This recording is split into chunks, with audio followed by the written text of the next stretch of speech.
नमस्कार, जय हिंद दोस्तों। मैं विकास था और एक बार फिर से आप सभी का स्वागत करता हूं एग्जाम टॉक्स में। और आज के सेशन में हम बात करने वाले हैं बांग्लादेश के बारे में। रिसेंटली बांग्लादेश के जो आर्मी के चीफ हैं उन्होंने भारत को लेके कुछ स्टेटमेंट दिए हैं, तो जानेंगे इस वीडियो में कि ऐसा क्या कहा उन्होंने भारत के बारे में। क्या भारत के बारे में उन्होंने बुराई करी है या फिर अच्छाई बोली है भारत के बारे में, सब कुछ आपको यहाँ पे क्लियर होगा। अगर आप चैनल पे नए हैं तो चैनल को सब्सक्राइब करें, बेल आइकन को प्रेस करें ताकि जैसे ही वीडियो अपलोड करी जाए वो आप तक पहुंच सके। साथ में हम यहाँ पे जानेंगे भारत के आज के समय में बांग्लादेश के साथ कैसे रिलेशन है, पाकिस्तान के साथ बांग्लादेश के कैसे रिलेशंस हैं, तो सब कुछ आपको यहाँ पे क्लियर होने वाला है। तो चलिए स्टार्ट करते हैं आज के इस सेशन को इस थंबनेल के साथ में जो हमने यहाँ पे पीछे लगाया है। देखते हैं क्या लिखा गया है। भारत के खिलाफ कभी नहीं जाएंगे, बांग्लादेश के लिए भारत कितना अहम। ये बात जो भारत के खिलाफ कभी नहीं जाएंगे ये कही है बांग्लादेश की आर्मी के चीफ ने। तो जानते हैं मुद्दा क्या है और किस तरीके की बातें जो है ये इन्होंने कही है। तो एक बार आप थोड़ा सा एक दो न्यूज आर्टिकल देखें ताकि आपको इस बात का यकीन हो। यहाँ पे अगर आप देखोगे तो आपको नजर आएगी क्या, बीबीसी के अंदर लिखा गया है बांग्लादेश के आर्मी चीफ जनरल वकार उज-जमान ने भारत को लेकर कही कई बातें। और क्या बातें कही ये आप अब सुनेंगे मेरे द्वारा। अगर हम बात करें तो हमें यह पता है कि अगस्त 2024 में बांग्लादेश की जो प्रधानमंत्री थी शेख हसीना, वो बांग्लादेश को छोड़ के भारत आती है। और भारत जब आती है तो वहां पे सरकार चेंज हुई और वहां पे कह सकते हो एक तरीके से देश को संभाल लिया किसने, मोहम्मद यूनुस ने। और जब मोहम्मद यूनुस ने कंट्री को संभाला तो भारत के खिलाफ उन्होंने काफी बयानबाजी करी। जो हिंदू बांग्लादेश के अंदर रहते थे उनके खिलाफ काफी अत्याचार जो है वो हमें देखने को मिले। उन्हें पूजा नहीं करने दी गई, उन्हें त्योहार जो है वो नहीं मनाने दिए गए बांग्लादेश के अंदर। ये खबरें आपकी चलती रही। पर जब बांग्लादेश के अंदर शेख हसीना का शासन था उस समय में बांग्लादेश के और भारत के रिलेशंस काफी अच्छे थे। वहां पे रहने वाले हिंदू भी अच्छे खासे थे, ठीक थे, सब कुछ माहौल अच्छा था। अब यहाँ पे जब सरकार बदली मोहम्मद यूनुस तो कई बार क्वेश्चन ये आया क्या भारत और बांग्लादेश के बीच में युद्ध हो सकता है या नहीं हो सकता। क्योंकि हमें ये देखने को मिला कि जब बांग्लादेश के अंदर मोहम्मद यूनुस पावर संभालते हैं तो उनके रिलेशंस काफी अच्छे हुए किसके साथ में, पाकिस्तान के साथ में, जो कि पिछले 15 वर्षों तक नहीं थे। शेख हसीना के टाइम पे नहीं थे ऐसे रिलेशंस बांग्लादेश के। पर जब मोहम्मद यूनुस आया, रिलेशन इंप्रूव हुए तो भारत को टेंशन हुई कि यार ऐसा कैसे हो सकता है कि जो पाकिस्तान इतने अत्याचार करता था इन लोगों के ऊपर वो अब दोबारा से पाकिस्तानियों के साथ हाथ मिलाने को तैयार है, जो कि पिछले 15 सालों से मिला भी नहीं रहे थे।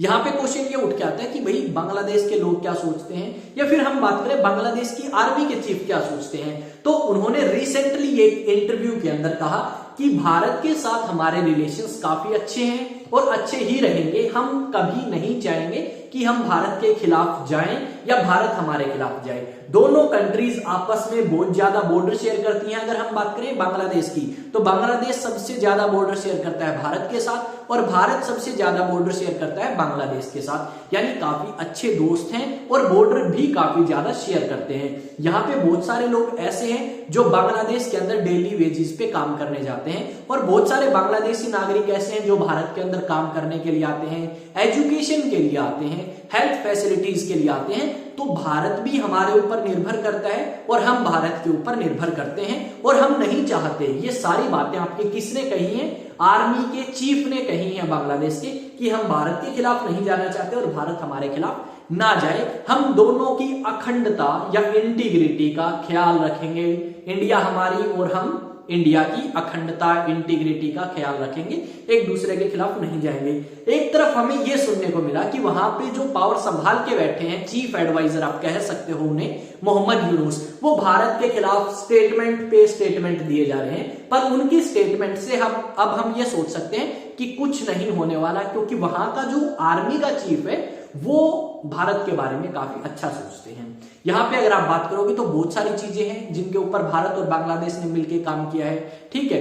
साथ ही साथ अब जब मोहम्मद यूनुस की सरकार आई है या उससे पहले भी चाइना का प्रभाव भी अच्छा खासा हमें देखने को मिला। वहां की आर्मी, बांग्लादेश की नेवी, एयरफोर्स, सभी चाइनीज गुड्स, चाइनीज वेपन्स का इस्तेमाल करते हैं काफी ज्यादा मात्रा में।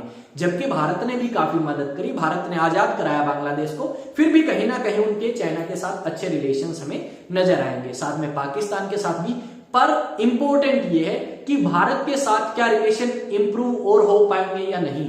तो जैसा ही आर्मी के चीफ ने ये बात कही है तो कहीं ना कहीं एक इंडिकेशन तो हमें मिलता है कि भारत के साथ मोहम्मद यूनुस चाहे कुछ भी बोल ले, इतने ज्यादा रिलेशन तो खराब नहीं होने वाले, क्योंकि भारत जो है वो आपका इतना ज्यादा डिपेंड नहीं है बांग्लादेश पे जितना बांग्लादेश भारत के ऊपर है। एक चीज और हमें यहाँ पे सुनने को मिली कि उनसे, जो बांग्लादेश के आर्मी के चीफ हैं, उनसे क्वेश्चन पूछा गया कि सर आप ये बताओ हमें कि क्या आपके रहते हुए बांग्लादेश के अंदर आर्मी का शासन आ सकता है। तो उन्होंने जवाब दिया कि मेरा इस चीज में कोई इंटरेस्ट नहीं है और जब तक मैं आर्मी का चीफ हूं तब तक आर्मी पॉलिटिक्स के अंदर पार्टिसिपेट नहीं करेगी। और उन्होंने उदाहरण भी दिए कि जिन कंट्रीज में आर्मी पार्टिसिपेट करती है पॉलिटिक्स के अंदर, उन कंट्रीज के क्या हालात हुए। जैसे बांग्लादेश का एग्जांपल आप ले सकते हो, और भी काफी कंट्रीज हैं जिनका नाम हम नहीं लेना चाहेंगे क्योंकि हमारे पड़ोस में ही ऐसा देश है जिसका नाम हम बहुत अच्छे तरीके से ले सकते हैं और हमारा ही एक बच्चा है, यानी पाकिस्तान। ठीक है, तो इस करके हम ये समझ सकते हैं कि भाई बांग्लादेश के अंदर आर्मी का शासन नहीं आने वाला, और आर्मी कहीं ना कहीं भारत के उस एहसान को याद करके बैठी है जो उन्हें याद दिलाया गया था 1971 में कि भाई अगर तुमसे कुछ नहीं होता तो भारत की फौज आके क्या कर सकती है, आपकी मदद कर सकती है। और भारत की फौज ने मदद करी और बांग्लादेश जो नाम है इस कंट्री को, और ये जो आप कह सकते हो मैप पे जगह मिली, वो भारत के कारण ही मिली थी। अब कुछ न्यूज आर्टिकल्स जो इसी न्यूज से रिलेटेड है वो मैं आपको थोड़ा सा रीड करके बताऊंगा, ताकि अलग अलग न्यूज आर्टिकल में आप इन न्यूज को देखें तो आपको यकीन हो जाएगा कि ये बात उन्होंने कही थी या नहीं कही। तो देखते हैं आपका, ये तो मैंने बता दिया था। बांग्लादेश के आर्मी चीफ जनरल वकार उज-जमा ने भारत को लेकर कही कई बातें। जनरल वकार उज-जमा, आर्मी चीफ बांग्लादेश, क्या लिखा इन्होंने, देखते हैं। बीबीसी ने लिखा है जो इन्होंने बोला, भारत एक अहम पड़ोसी देश है, हम कई मामलों में भारत पर निर्भर हैं। दूसरी तरफ भारत को भी हमसे इसी तरह की सुविधाएं मिलती हैं। भारत के बड़ी संख्या में लोग बांग्लादेश में काम करते हैं। भारत के यह कामगार दिहाड़ी के साथ स्थायी काम भी करते हैं। ये बात इन्होंने कही।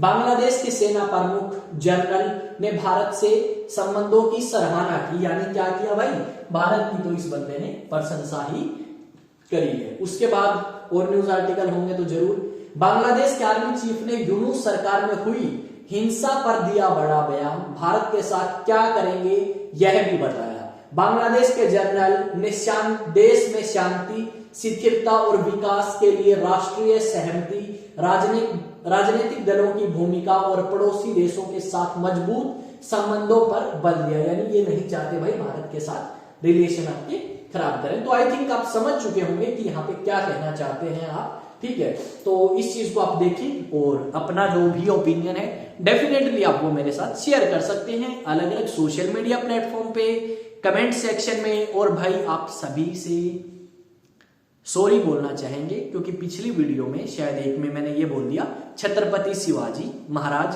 तो शायद कुछ लोगों को ऑकवर्ड लगा। तो भाई वीडियो बनाते समय इतनी चीजें कई बार ध्यान नहीं रहती।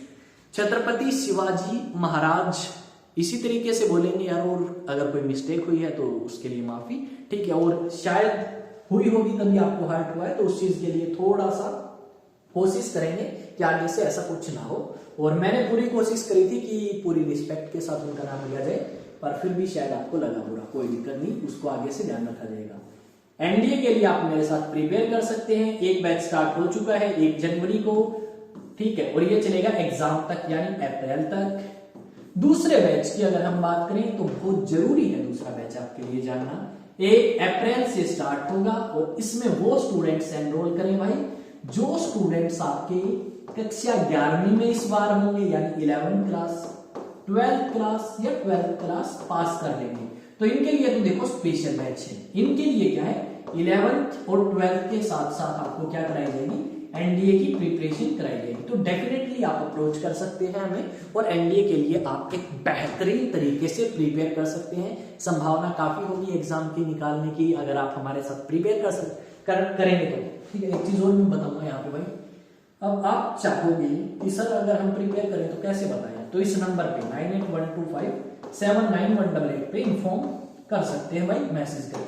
दूसरा, एग्जाम टॉक्स को भाई फॉलो करें अलग अलग सोशल मीडिया प्लेटफॉर्म पे जाके, चैनल को सब्सक्राइब करें, बेल आइकन को प्रेस करें, वीडियो को लाइक करें और शेयर करें। ठीक है, सब्सक्राइब का ऑप्शन है, सब्सक्राइब कर दें। किसी सोशल मीडिया प्लेटफॉर्म पे फॉलो का ऑप्शन है तो फॉलो कर ली, क्योंकि एग्जाम टॉक्स आपका अपना चैनल है। और तबीयत भाई थोड़ी सी खराब थी, 2 वीडियो आ पाई, दवाई लेंगे, सेहत थोड़ी ठीक होगी तो कल से नहीं, अभी से कोशिश करेंगे कि 3 वीडियो आपके लिए लेके आई जाए। और मिलेंगे एक नए सेशन में, एक नई अपडेट के साथ में, एक नई न्यूज के साथ में।